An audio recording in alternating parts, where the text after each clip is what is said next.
There are so many people these days teaching meditation. I've been doing this for 45 years.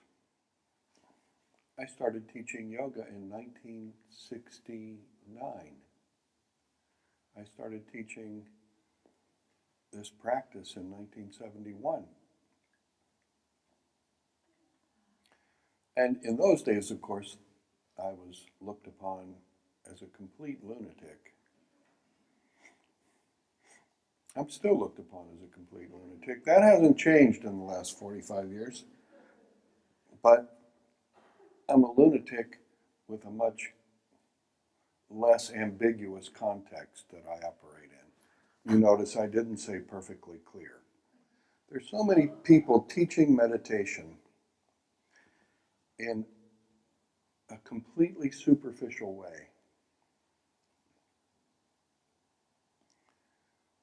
And it's wonderful to see all the benefits of meditation being scientifically researched and written about.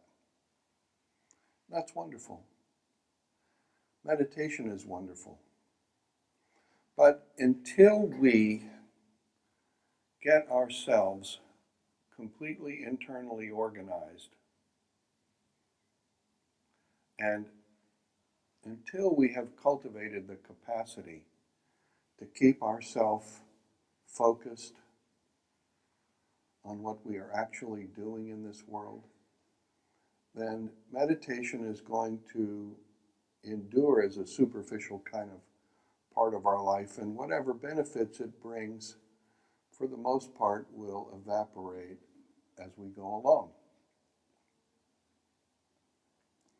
Meditation is a layer of what we do here, but this isn't exactly, I would not say we cannot characterize Kundalini Yoga as meditation. We do sometimes, because it's a word. Everybody relates to the word, so it's okay. Late last year,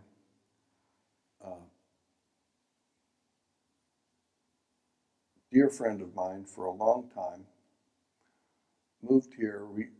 He retired from his chair at Oxford and moved to Portland, moved here to work on what he considers to be the most magnificent piece of literature in the history of Sanskrit. It's called the Tantra Loka. The author is Abhinavagupta, and Alexis is lecturing here he's translating and using us kind of as his guinea pig to float his translation, and it's wonderful. And I think it was a couple of weeks ago that Alexis was translating some of the terminology that Abhinavagupta used in his introduction. He was introducing some of the language of the tantric tradition. And the Abhinavagupta particularly, but these tantric authors, writers, have this peculiarity of wanting to describe all of the etymological resources from which the language is drawn, and to try to create a very textured understanding of the words. It's kind of cool, however, sometimes strained the etymology becomes. And the wonderful part of it is he takes words and breaks them down and explores them. And these are words in the exploration. I hear 25 things that this means to me in my daily life, which is kind of amazing and wonderful. And the term that I'm thinking of he was translating the term Bhairava. Now, in the tantric tradition, Shiva is considered to be the ultimate reality. The reason Shiva is called, and that's sort of an image of Shiva over there, because the whole of creation is conscious, is consciousness. Consciousness is also self-aware. And because it is self-aware, is considered that the whole universe in its own, the freedom of its own self-awareness, the ultimate I consciousness, the ultimate self-referential awareness arises. The self-referential capacity, I'll put it differently.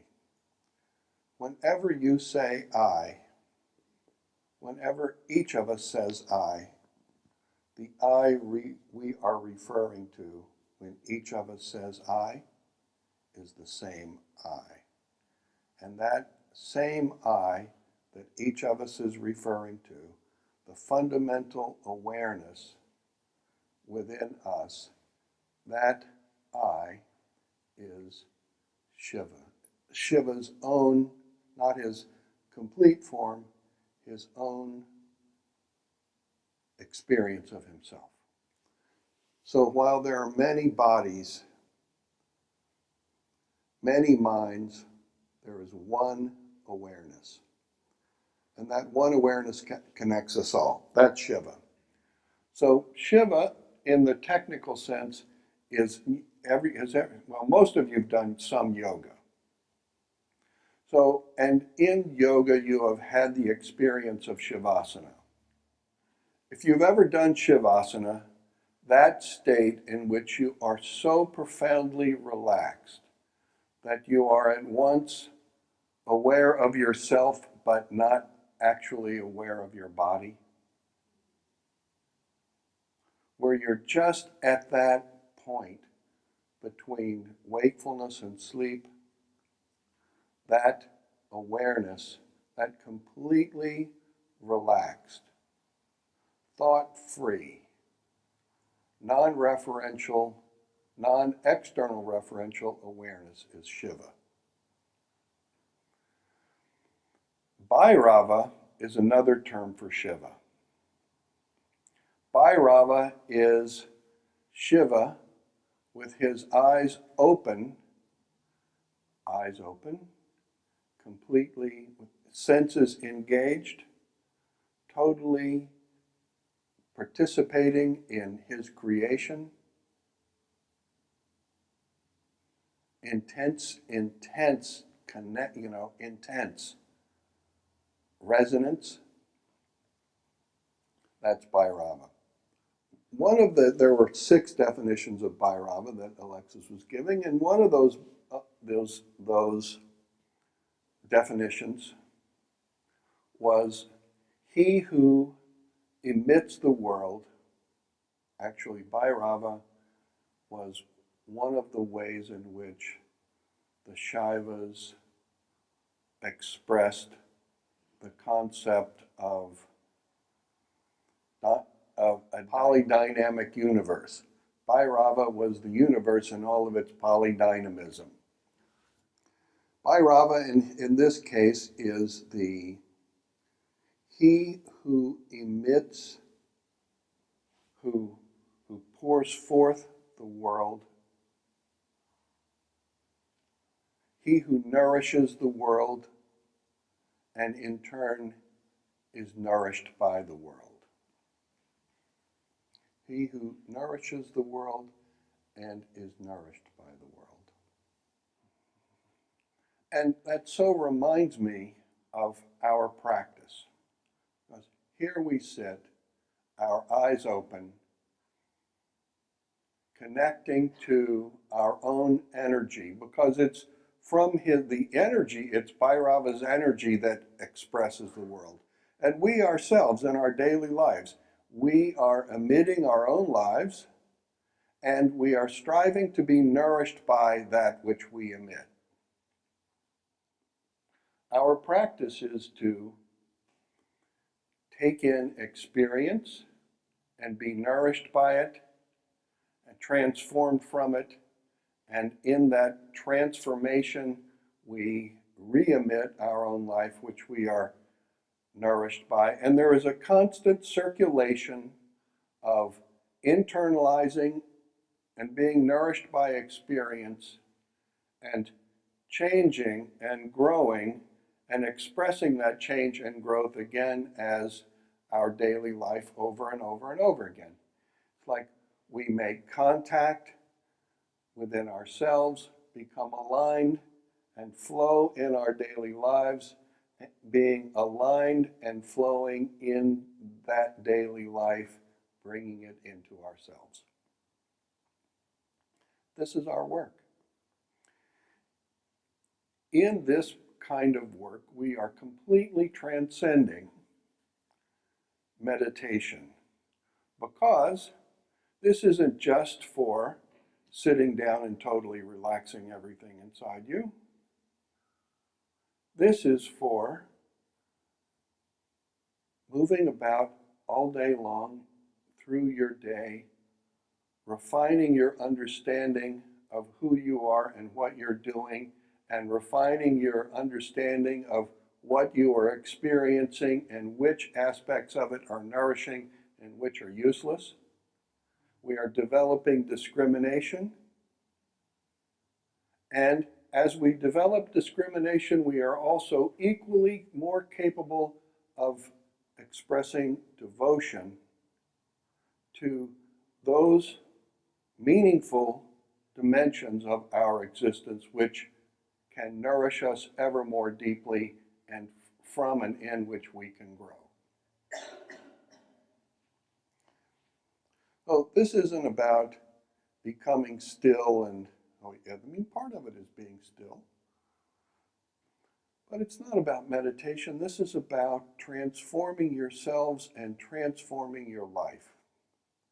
It's about discovering what is beautiful and delicious and meaningful inside you, and living and developing the muscle system to live from that beauty that is within you and express it as your daily life, which then changes it completely and makes, all of our lives an increasingly more refined and richer experience, which, inspires us and inspires other people. It also reveals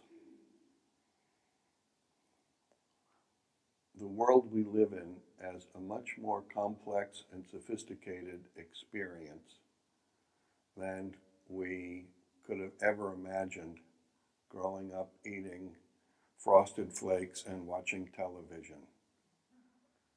Frosted Flakes, the sugar for your body, which is poison, and television, the sugar for your mind. This experience of the discussion of the term Bhairava also reminded me of Rudi's book, Spiritual Cannibalism. Do you know how weird my mother thought that title was?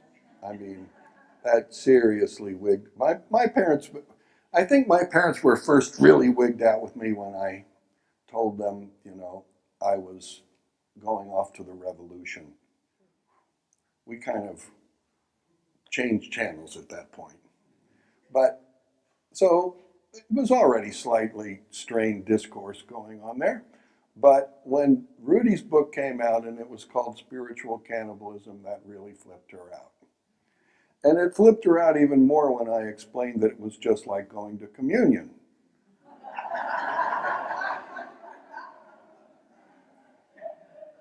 What are you bummed about, Mom? You eat flesh and blood of Jesus. Jesus. Anyway. But the central understanding within Rudi's book, and the reason he called it spiritual cannibalism, in a way was because it was an attempt to express the concept of Bhairava in colloquial English. Every day we move through this world, each one of us, and every living thing in this world is consuming everything else in the world and itself being consumed.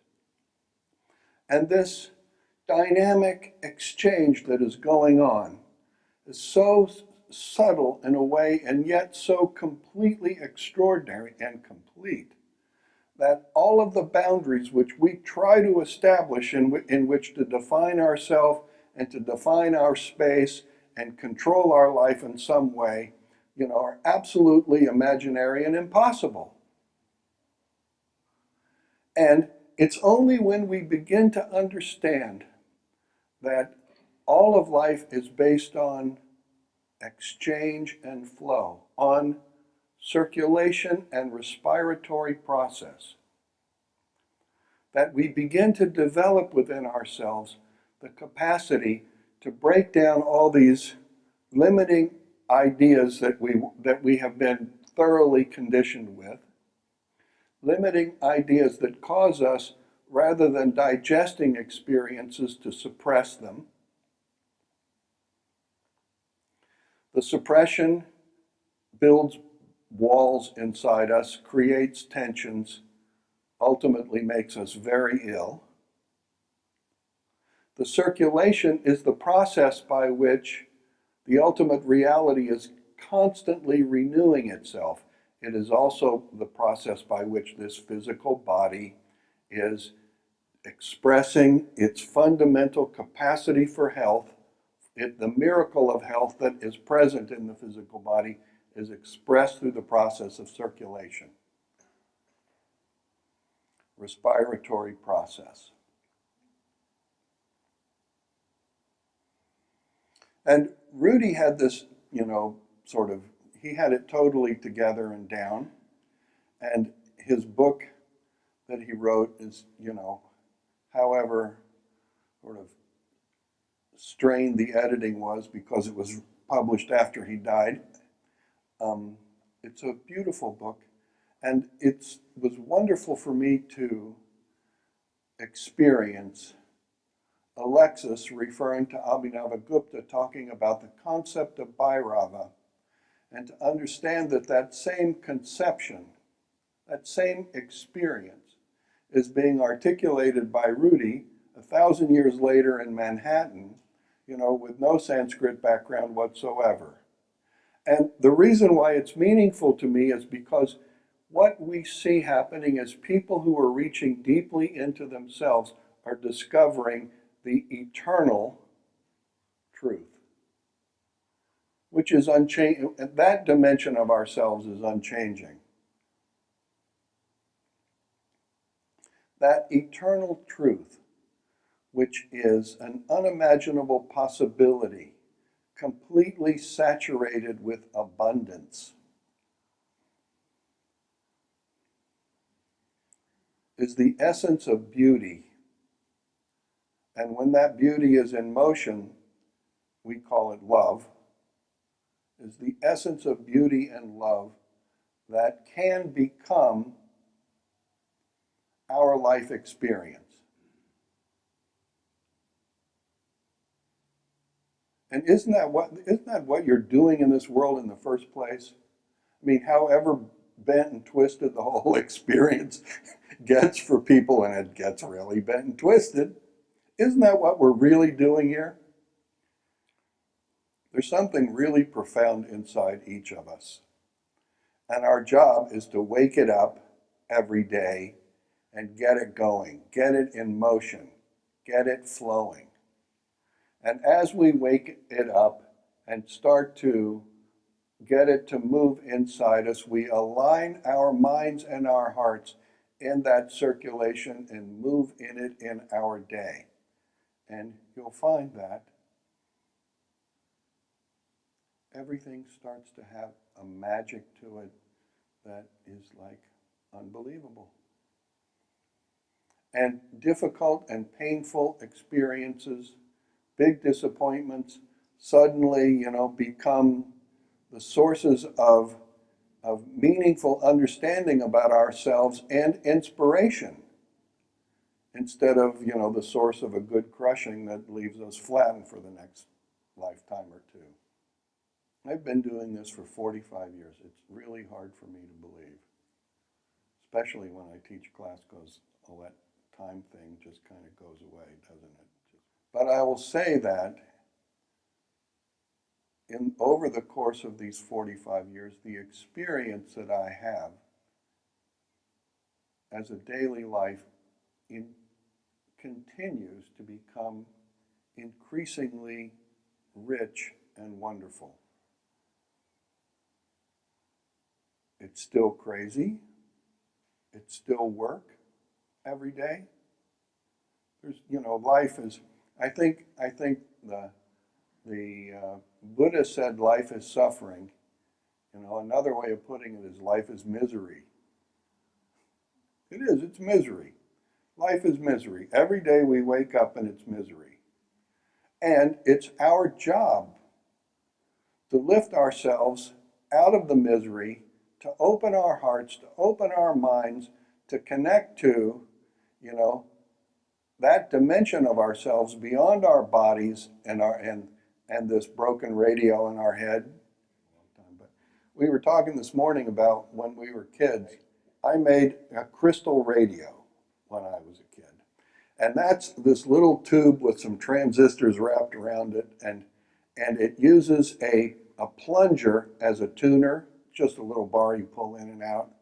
And you have an alligator clip at the end of the wire, which we used to put on the screen in the summertime, in the window screen, because it was hot where I grew up, and in the night when we went to bed, we'd have our heads in the window.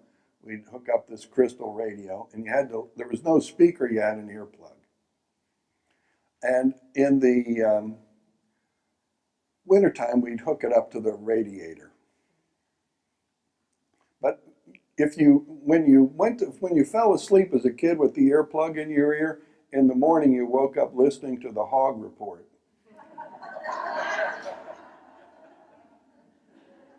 And they tell you about heifers and steers after that.